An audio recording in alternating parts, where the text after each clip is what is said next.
Al-Quran kita yakini sebagai wahyu Allah yang terakhir,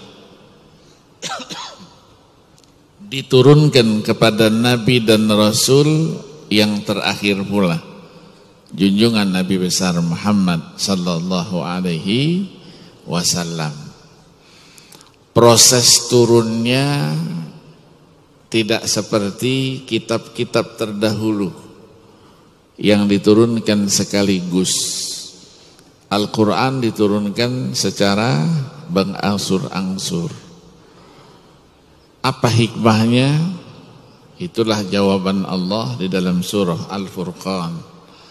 Wa qala alladhina kafaru laula nuzila alaihi ayat jumlatan wahidah kadzalika linutsabbita fihi fuadak warattalnahu tartila.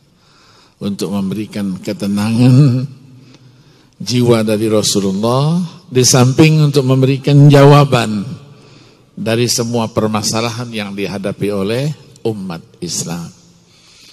Maka Al-Quran itu kita yakini sebuah kitab yang lengkap. Semua permasalahan umat ada di dalamnya.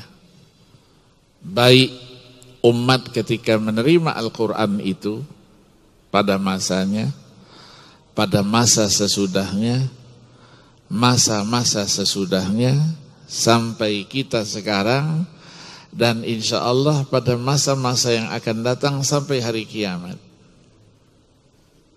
Allah berfirman, ma farratna fil kitabi min syai'.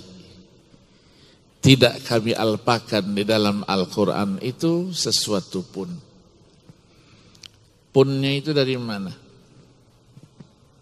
Punnya itu dari nakirohnya itu. Allah tidak berfirman, ma farratna fil kitabi minasyai', tetapi min syai'.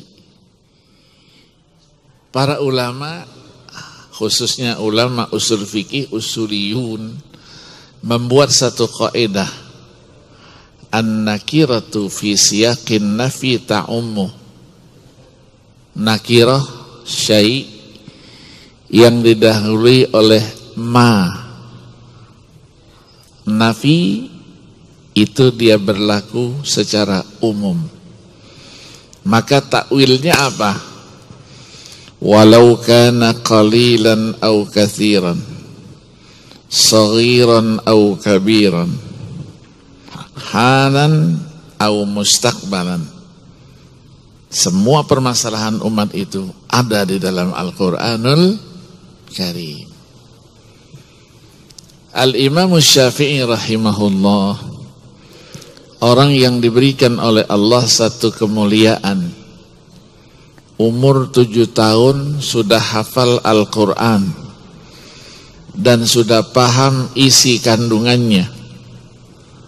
Umur 11 tahun sudah jadi sebagai seorang mufti. Berarti beliau adalah orang yang menggeluti Al-Quran. Beliau simpulkan dalam karyanya, namanya Ar-Risalah, buku usul fikih. Nanti dibuka pada fakrahnya yang ke-55 dibuka. Beliau katakan, falaisat tanzilu manzilah bi ahadim min ahli hadhil millah illa wa fi kitabillah as-sabilu 'alal huda fiha. Semua permasalahan umat, apapun bentuknya, solusinya ada di dalam Al-Quranul Karim. Jawabannya ada di dalam Al-Quranul Karim. Jalan keluarnya ada di dalam Al-Quranul Karim. Maka orang yang mengerti pasti menyimpulkan bahwa Al-Quran itu adalah kitab yang relevan kapan, di mana saja, sejak diturunkan sampai hari kiamat nanti. Tapi kalau orang yang tidak mengerti alias bodoh, alias sok pinter, alias bego. Dia katakan Al-Quran itu sudah usang informasinya.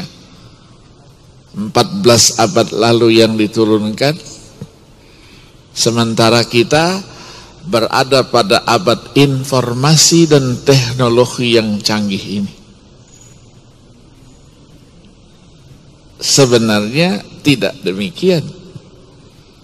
Justru Al-Quran itu adalah sumber segala sesuatu yang berkaitan dengan ilmu pengetahuan dan teknologi.